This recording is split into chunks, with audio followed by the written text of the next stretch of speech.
Hello viewers, welcome to BotPenguin.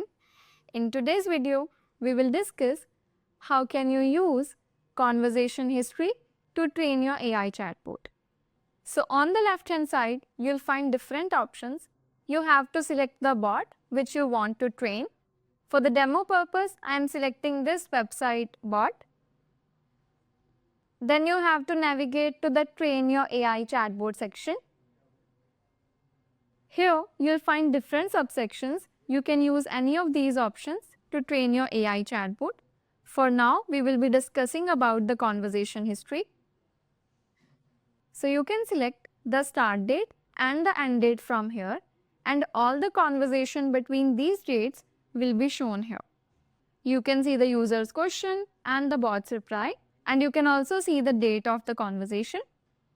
By clicking on this button, you can export the conversation data and then you can review all the users' interactions. You just have to click on the export button and the file will be downloaded into your system.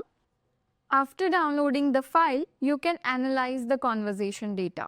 You can review the conversation history to identify patterns, common queries, and areas where the bot may have struggled. Then you can further update the data. After that, you can use these insights to enhance your bot's training.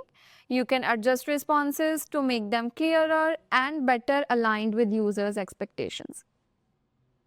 After analyzing and updating the data, you can add new FAQs or you can also upload a file to train your AI chatbot. And you can further test your AI chatbot. You can also keep adding new queries, intents, and responses. So that was all about how you can use conversation history to train your AI chatbot. By using conversation history, you can make your AI chatbot smarter and more effective over time. If you have any doubts, you can refer to the help documentation of the BotPenguin. The link of the same will be provided in the description box below. Thank you.